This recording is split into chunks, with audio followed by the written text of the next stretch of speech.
হিসাব নিকাশ হবে কিভাবে? মুহাদ্দিসিনে কেরাম বলেন দুই ভাবে হইতে পারে কিংবা তিন ভাবে। একটা হলো এই যে কিছু মানুষকে আল্লাহ তাআলা সরাসরি মিজানের পাল্লাতে উঠিয়ে দিবেন, আমল না, সরাসরি তাকেই, ব্যক্তিকেই আল্লাহ মিজানের পাল্লাতে উঠিয়ে দিবেন। যেমন হাদিসের মধ্যে এসেছে, হযরত আব্দুল্লাহ ইবনে মাসউদ রাদিয়াল্লাহু তাআলা আনহুকে একদিন রাসূলুল্লাহ সাল্লাল্লাহু আলাইহি ওয়াসাল্লাম কিছু একটা দেখিয়ে বললেন যে ওই গাছ থেকে ওই জিনিসটা নিয়ে আসো। ধরেন বললেন গাছ থেকে ডাব পেড়ে নিয়ে আসো বা খেজুর পেড়ে নিয়ে আসো। আব্দুল্লাহ ইবনে মাসউদ রাদিয়াল্লাহু তাআলা আনহু যখন ওই খেজুর বা যেটা নবীজি আনতে বলেছেন সেটা আনার জন্য গাছে উঠলেন। গাছে উঠতে গিয়ে আব্দুল্লাহ ইবনে মাসউদ রাদিয়াল্লাহু তাআলা আনহুর পায়ের গোছা খুলে গেছে। সাহাবায়ে কেরাম দেখলেন যে আব্দুল্লাহ ইবনে মাসউদের পায়ের গোছাটা একবারে চিকনা চাকনা, কিন্তু আব্দুল্লাহ ইবনে মাসউদ ছিলেন মোটাসোটা লোক, এত মোটা শরীরে এত চিকন পা। এটা দেখে সাহাবায়ে কেরাম হেসে ফেললেন। আমরা এরকম দৃশ্য দেখলে অনেক সময় হেসে ফেলি, তো সাহাবায়ে কেরাম হেসে দিলেন। রাসূলুল্লাহ সাল্লাল্লাহু আলাইহি ওয়াসাল্লাম তখন সঙ্গে সঙ্গে বললেন যে তোমরা আব্দুল্লাহ ইবনে মাসউদের পা দেখে হাসতেছো যে এত মোটা শরীরে এত চিকনা পা। লারিজলু আব্দুল্লাহি আসকালু ফিল মিজানি মিন উহুদিন। শুনো, এই আব্দুল্লাহর পাগুলো কিয়ামতের দিন উহুদ পাহাড়ের চাইতে মিজানের পাল্লাতে বেশি ভারী হবে। তাহলে বোঝা গেল কিছু মানুষকে আল্লাহ সরাসরি মিজানের পাল্লাতে মাপ দিবেন। উলামায়ে কেরাম লেখেন যাদেরকে আল্লাহ সরাসরি মিজানের পাল্লাতে ওজন করবেন, আমল না ডাইরেক্ট তাদেরকে, এটা একটা আলামত হলো এই যে আল্লাহ তাকে মাফ করতে চান, আল্লাহ তার সঙ্গে হিসাব নিকাশ সহজ করতে চান। কারণ এই লোকটা তার বডির ভিতরে তো ঈমান আছে, ঈমান থাকার কারণে মিজানের পাল্লা অবশ্যই ভারী হয়ে যাবে।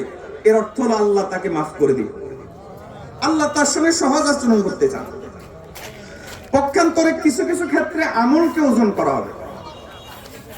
এই আমল, সব আমলই কিয়ামতের ময়দানে ওজন হবে। তবে এই আমলগুলো থেকে কিছু আমল আছে এমন যে আমলগুলো কিয়ামতের ময়দানে মিজানের পাল্লাতে অন্য আমলের তুলনায় বেশি ভারী হবে। দৃষ্টান্ত হলো এরকম, ধরেন 1 মণ স্বর্ণ আর 1 মণ রূপা, দুটাই দামি কিন্তু দাম সমান না, ব্যবধান আছে। ঠিক তেমনি হবে সকল নেক আমলই কিয়ামতের ময়দানে মিজানের পাল্লাতে ওজন হবে, কিন্তু সব নেক আমল সমান হবে না, বরং ওজনে ওজনে দামে দামে কিছু ব্যবধান। হাদিসে রাসূলুল্লাহ সাল্লাল্লাহু আলাইহি ওয়াসাল্লাম এমন কিছু আমলের কথা বলেছেন যে আমলগুলো মিজানের পাল্লাতে অধিক ভারী হবে। মিজানের পাল্লাতে যদি আমার আমল, নেক আমল ভারী না হয় তাহলে কি হবে? আল্লাহ কোরআন মাজিদে বলেছেন পরিষ্কার করে, ফাআম্মা মান সাকুলাত মাওয়াজিনুহু ফাহুয়া ফি ঈশাতির রাদিয়া ওয়া আম্মা মান খাফফাত মাওয়াজিনুহু ফাউম্মুহু হাবিয়া। আল্লাহ বলেন যে মিজানের পাল্লাতে যদি তোমার নেক আমল ভারী হয় তাহলে তুমি এক আনন্দের জীবন যাপন করতে পারবা, এমন জীবন যে জীবনের ব্যাপারে তুমিও সন্তুষ্ট, তোমার মাওলাও সন্তুষ্ট। এমন এক আনন্দের ভিতরে তুমি জীবন যাপন করতে পারবা, মা লা আইনুন রাআত ওয়ালা উযুনুন সামিআত ওয়ালা খাতারা আলা কলবি বাশার। যেই আনন্দ, যেই সুখ, যেই শান্তি না কোনো চোখ দেখেছে না দেখবে, না কোনো কান শুনেছে না শুনবে, না কোনো অন্তর কল্পনা করতে পেরেছে বা পারবে, এমন সুখ আর এমন আনন্দ আল্লাহ দান করবেন যদি মিজানের পাল্লাতে আমাদের আমলনামা ভারী হয়ে যায়। আর যদি আমলনামা হালকা হয়ে যায়, আল্লাহ বলেন আম্মা মান খাফফাত মাওয়াজিনুহু ফাউম্মুহু হাবিয়া ওয়া মা আদরাকা মা হিয়া নারুন হামিয়া। যদি তোমাদের আমল হালকা হয়ে যায় তাহলে আল্লাহ বলেন যে তাহলে তার ঠিকানা হবে জাহান্নাম, হাবিয়া, দুজক। হাবিয়া কি জিনিস জানো? আল্লাহ বলেন নারুন হামিয়া, প্রজ্বলিত আগুন। আমার মনে পড়ে আমি একবার নারায়ণগঞ্জে একটা মাহফিলে গিয়েছিলাম। মাহফিলে যখন আলোচনা করছিলাম, এই এশার নামাজের পরে এরকম আলোচনা করছিলাম, তখন কিছু একটা জিনিসের আওয়াজে আলোচনা করতে আমি পারছিলাম না। বুঝলাম যে আশেপাশে কোনো ফ্যাক্টরি আছে।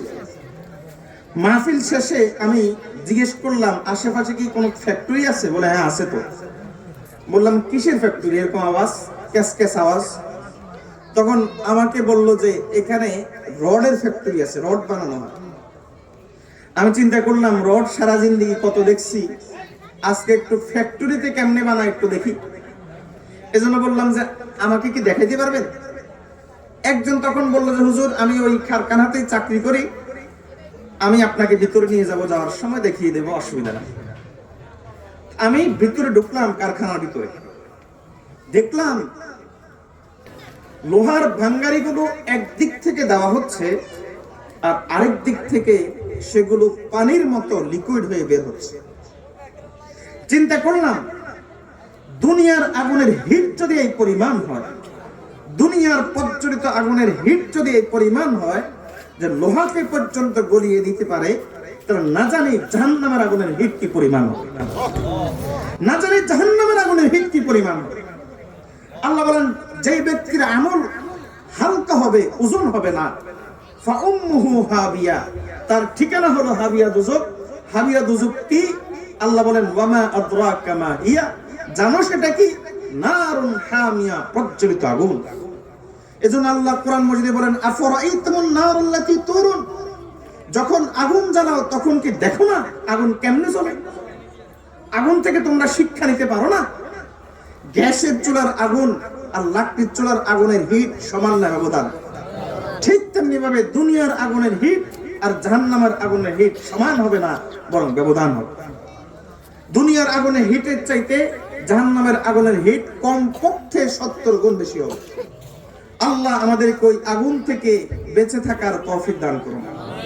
তো কিছু আমল এমন আছে, এই আমলগুলো আপনি যদি করেন তাহলে মিজানের পাল্লাতে আমলগুলো অন্য আমলের তুলনায় অনেক বেশি ভারী হবে। আমরা ওই আমলগুলো করার জন্য প্রস্তুত আছি তো ইনশাআল্লাহ? কে কে প্রস্তুত আছেন আল্লাহকে দেখান। আল্লাহ আমাদেরকে এই আমলগুলো করার তৌফিক দান করুন। আমলের নিয়তে শুনবো এবং অন্যকেও শোনানোর চেষ্টা করব, অন্যকে আমলগুলোর প্রতি উদ্বুদ্ধ করব ইনশাআল্লাহ। এক নম্বর আমল হলো বেশি বেশি করে লা ইলাহা ইল্লাল্লাহ জিকির করা। হাদিসের মধ্যে এসেছে রাসূলুল্লাহ সাল্লাল্লাহু আলাইহি ওয়াসাল্লাম বলেন কিয়ামতের দিন এক ব্যক্তির আমলনামা খোলা হবে, ফায়ানশুরু লাহু 99 সিজিল্লা, তখন তার জন্য 99টা ফাইল খোলা হবে। ওই ব্যক্তির আমলনামা হিসাবে কতটা ফাইল? 99টা ফাইল। নবী সাল্লাল্লাহু আলাইহি ওয়াসাল্লাম বলেন কুল্লু সিজিল্লিন মিসলু মাত্তিল বাসার, প্রত্যেকটা ফাইলের দৈর্ঘ্য হবে একজন মানুষের দৃষ্টি যে পরিমাণ যায় এই পরিমাণ দূরত্ব পর্যন্ত প্রত্যেকটা ফাইলের দৈর্ঘ্য হবে। এবার চিন্তা করে দেখেন কত বিশাল ফাইল। এই প্রত্যেকটা ফাইলে কি থাকবে? এই 99টা ফাইলের প্রত্যেকটা ফাইলে তার প্রতিটা গুনার বিবরণ থাকবে। কি কি গুনাহ সে করেছিল, লোকচক্ষুর অন্তরালে, লোকচক্ষুর সামনে কোন কোন গুনাহ সে কখন, কত সেকেন্ডে, কোন দিন, কত তারিখে, কোন জায়গাতে করেছিল, বিস্তারিত সেখানে লেখা থাকবে। আল্লাহ তখন ওই ব্যক্তিকে জিজ্ঞেস করবেন আতুনকিরু মিন হাযা শাইআ, এই যে বিশাল 99টা ফাইল তোমার কাছে খোলা হয়েছে, এই বিশাল বিশাল ফাইলগুলোর মধ্যে তোমার সারা জিন্দেগির যে গুনার বিবরণ দেওয়া আছে, এই গুনার বিবরণগুলো কোনটা কি তুমি অস্বীকার করো? ওই ব্যক্তি বলবেন না আল্লাহ, আমি কোনটা অস্বীকার করি না, আমি সবগুলো গুনাহ করছি, আমার মনে আছে। তখন আল্লাহ বলবেন আচ্ছা তাহলে আও জালামাকা মালাইকাতি মিনাল হাফিজিন, নাকি আমার যে সমস্ত হেফাজতকারী ফেরেশতা আমলনামা লেখে তারা তোমার সাথে কোনো অন্যায় আচরণ করেছে একটা, লিখে রেখেছে ভিন্নটা, এরকম 2 নম্বরই করেছে, এরকম কি হয়েছে? ওই বান্দা বলবে যে না ও আল্লাহ, এরকম কোনো কিছু হয় নাই। আল্লাহ তাআলা তখন বলবেন ওই বান্দাকে তাহলে তুমি বলো তোমার ফয়সালা কি? বান্দা তখন উত্তর দিবে ও আল্লাহ, নাজাতের কোনো ব্যবস্থা নাই তবে আপনার রহমত ছাড়া, আপনি যদি দয়া করেন তাহলে সেটা ভিন্ন কথা। আল্লাহ তখন ফেরেশতাদেরকে বলেন ফেরেশতারা দেখো তো এই লোকের আমলনামাতে এই বিশাল বিশাল 99টা ফাইলের বাইরে কোনো ফাইল আছে কিনা। ফেরেশতারা খুঁজে খুঁজে কোনো বড় ফাইল পাওয়া যাবে না, বরং একটা মাত্র ছোট্ট কাগজের টুকরা পাবে। ফেরেশতারা বলবে, ওগো আল্লাহ, এই যে কাগজের টুকরাটা আছে। আল্লাহ বলবেন যে একটা কাজ করো, 99 ফাইলকে এক পাল্লাতে রাখো আর এই কাগজের টুকরাকে আরেক পাল্লাতে রাখো, দেখো কি অবস্থা। ফেরেশতারা যখন কাগজের টুকরাটাকে এক পাল্লাতে রাখবে আর 99 ফাইলকে এক পাল্লাতে রাখবে, তখন এই এক টুকরা কাগজের ওজন আরো বেশি হয়ে যাবে। রাসূলুল্লাহ সাল্লাল্লাহু আলাইহি ওয়াসাল্লাম বলেন যে কেন বেশি হবে জানো? ফাতাশাতিস সিজিল্লাত ওয়া সাকুলাতিল বিতাকা। কেন বেশি হবে তোমরা জানো? এর কারণ হলো ওয়ালা শাইউন আসকালু মা ইসমিল্লাহ। এর কারণ হলো আল্লাহর নামের চাইতে ভারী আর কোন জিনিস হতে পারে না। আর ওই কাগজের মধ্যে লেখা থাকবে লা ইলাহা ইল্লাল্লাহ, আল্লাহর নাম। তাহলে বোঝা গেল লা ইলাহা ইল্লাল্লাহ মিজানের পাল্লাতে অধিক ভারী হয় কিনা বলেন?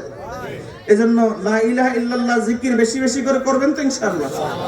আজকে থেকে একটা টার্গেট করে নেন যে আমি প্রতিদিন আমার ঈমানকে ঝালাই করব, প্রতিদিন আমার ঈমানকে নবায়ন করব। কাপড় যেমন পুরাতন হয়, কাপড় যেমন ময়লা হয়, ঠিক তেমনি ভাবে গুনার কারণে ঈমানও ময়লা হয়। যেমন ভাবে কাপড় সাবান দিয়ে পরিষ্কার করে নিতে হয়, নবীজি সাল্লাল্লাহু আলাইহি ওয়াসাল্লাম বলেন ঠিক তেমনি ভাবে জাদ্দিদু ঈমানাকুম, তোমাদের এই ঈমানটাকে বারবার পরিষ্কার করে করে নবায়ন করে নিতে হয়। সাহাবী বললেন কিভাবে কিভাবে নবায়ন করব, পদ্ধতি কি? নবীজি সাল্লাল্লাহু আলাইহি ওয়াসাল্লাম বলেন বিকাসরাতে কাউলি লা ইলাহা ইল্লাল্লাহ, বেশি করে লা ইলাহা ইল্লাল্লাহ বলবা, ঈমান ঝালাই হয়ে যাবে, ঈমান নতুন হয়ে যাবে। এজন্য বেশি করে লা ইলাহা ইল্লাল্লাহ বলবেন তো ইনশাআল্লাহ। আজকে থেকে একটা টার্গেট করেন, প্রতিদিন অন্তত 100 বার, 200 বার, 500 বার একটা টার্গেট করেন, কারণ টার্গেট না করলে আমল করা হয় না। এজন্য একটা টার্গেট করে ফেলেন। মনে মনে কে কে একটা টার্গেট করে সারা জিন্দেগি এই লা ইলাহা ইল্লাল্লাহ প্রতিদিন এতবার করে পড়বো, এরকম একটা টার্গেট করে নিয়ত করেছেন? কে কে? যারা নিয়ত করেন হাত তুলিয়েন না, যারা নিয়ত করেছেন তারা আল্লাহকে দেখিয়ে দেন। আল্লাহ আপনাদের প্রত্যেককে আপনাদের টার্গেট পূরণ করার তৌফিক দান করুন। 2 নম্বর, মিজানের পাল্লাতে ভারী আমল। রাসূলুল্লাহ সাল্লাল্লাহু আলাইহি ওয়াসাল্লাম সহিহ বুখারীর শেষ হাদিসে বলেন, কালিমাতান খাফিফাতান আলাল লিসান হাবিবাতান ইলার রহমান সাকিলাতান ফিল মিজান সুবহানাল্লাহি ওয়া বিহামদিহি সুবহানাল্লাহিল আযীম। নবীজি বলেন যে দুইটা কথা, দুইটা বাক্য এমন আছে, এই দুইটা বাক্য মুখে উচ্চারণে খুব সহজ, তবে মিজানের পাল্লাতে অনেক ভারী, আল্লাহর কাছে অনেক প্রিয়। এই দুইটা বাক্য কি? আমার সাথে বলেন, সুবহানাল্লাহি ওয়া বিহামদিহি সুবহানাল্লাহিল আযীম। এই দুইটা বাক্য, সুবহানাল্লাহ মানে ওগো আল্লাহ, আপনি সব ধরনের অক্ষমতা থেকে, ব্যর্থতা থেকে, ত্রুটি থেকে পবিত্র এবং মুক্ত। ওয়া বিহামদিহি, এজন্য সমস্ত প্রশংসা আপনারই, আপনার জন্য এই প্রশংসাগুলো করছি। আর সুবহানাল্লাহিল আযীম একই, ওগো আল্লাহ আপনি মহান, আপনি সব ধরনের অক্ষমতা থেকে, ব্যর্থতা থেকে পবিত্র এবং মুক্ত। সুবহানাল্লাহি বিহামদিহি সুবহানাল্লাহিল আযীম মিজানের পাল্লাতে ভারী। আমরা এটারও নিয়ত করে নেই এবং একটা টার্গেট করে নিয়ত করে নেই, পারবো তো ইনশাআল্লাহ। অনুরূপ ভাবে আরেকটা হাদিস রাসূলুল্লাহ সাল্লাল্লাহু আলাইহি ওয়াসাল্লাম বলেন, সহিহ বুখারীতে এসেছে, আমাদের আম্মাজান হযরত জুয়াইরিয়া রাদিয়াল্লাহু তাআলা আনহা, হযরত জুয়াইরিয়া রাদিয়াল্লাহু তাআলা আনহার অভ্যাস ছিল তিনি খুব ইবাদত করতেন। আমাদের নবীজির স্ত্রী আমাদের আম্মাজান। নবীজি সাল্লাল্লাহু আলাইহি ওয়াসাল্লাম ফজরের নামাজে যখন মসজিদে যাচ্ছিলেন ফজরের আগে, তখন জুয়াইরিয়া রাদিয়াল্লাহু তাআলা আনহাকে দেখে গেলেন যে তিনি জায়নামাজে বসে বসে তাসবিহ তাহলিল পড়তেছেন, ইবাদত করতেছেন। নবীজি মসজিদে গেলেন, ফজরের নামাজ আদায় করলেন, সাহাবায়ে কেরামের সাথে কিছু কথাবার্তা বললেন, ইশরাকের সময় আবার ঘরে ঢুকলেন। ইশরাকের সময় ঘরে ঢুকে দেখেন যে জুয়াইরিয়া ওই যেখানে নবীজি তাকে যেই বিছানায় রেখে গেছেন, যেই জায়নামাজে রেখে গেছেন, সেই জায়নামাজেই বসে আছেন। নবীজি দেখতে পেলেন। নবীজি সাল্লাল্লাহু আলাইহি ওয়াসাল্লাম তখন জুয়াইরিয়া রাদিয়াল্লাহু তাআলাকে জিজ্ঞেস করেন, জুয়াইরিয়া, আমি যাওয়ার পর থেকে এই পর্যন্ত তুমি আর মনে হয় জায়নামাজ থেকে উঠো নাই, ইবাদত করেছো? বলে হ্যাঁ। আপনি যাওয়ার পর থেকে এই পর্যন্ত আমি তাসবিহ তাহলিল বিভিন্ন ইবাদত করেছি।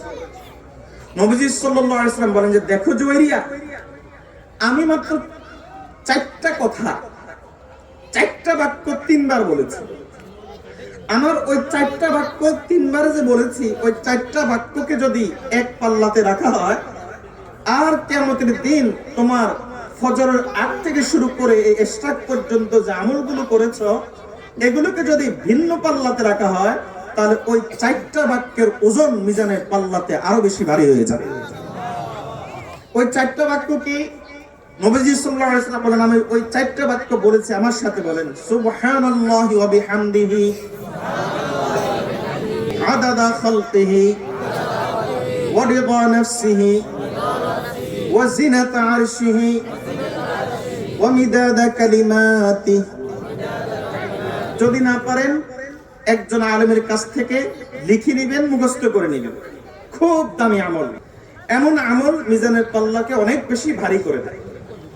নবীজি সাল্লাল্লাহু আলাইহি ওয়াসাল্লাম বলেন যে সুবহানাল্লাহি ওয়া বিহামদিহি আদাদা খালকিহি, ও আল্লাহ আপনার সৃষ্টি যে পরিমাণে আছে এই পরিমাণে আপনার প্রশংসা করছি, আপনার পবিত্রতার ঘোষণা দিচ্ছি।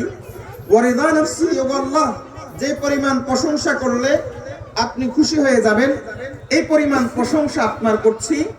এবং ও আল্লাহ যে পরিমাণ আপনার কালিমাগুলো লেখার জন্য কালির দরকার হবে এই পরিমাণ প্রশংসা আপনার করছি। আর ও আল্লাহ আপনার আরশের ওজন যে পরিমাণে, এই পরিমাণে আপনার প্রশংসা করছি। এই বাক্যগুলোর অর্থ হলো এই, নবীজি বলেন এই বাক্যগুলো মিজানের পাল্লাতে অনেক বেশি ভারী হবে।